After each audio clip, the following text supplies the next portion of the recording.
Andrews School has got 94%, and the children here have come for science exhibition, come sale of plants and other homemade food. It's a pleasure to see young children who are trained in different activities at this young age. I would like to thank the management for doing a good job in the school here. I would like to see this a municipal school has to be shifted for the renovation, and St. Andrews has given the option of shifting the school here temporarily. I would like to thank Father for that also. It's a 3-day fair where all the children themselves are involved. We are excelling in sports. We are doing very well in softball, handball, throwball, football.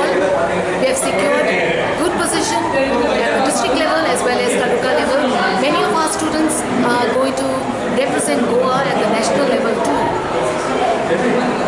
This fete is basically organized to see that children are aware of making things on their own. They have done various crochet items, knitting items, they have made cards, posters, various things for sale.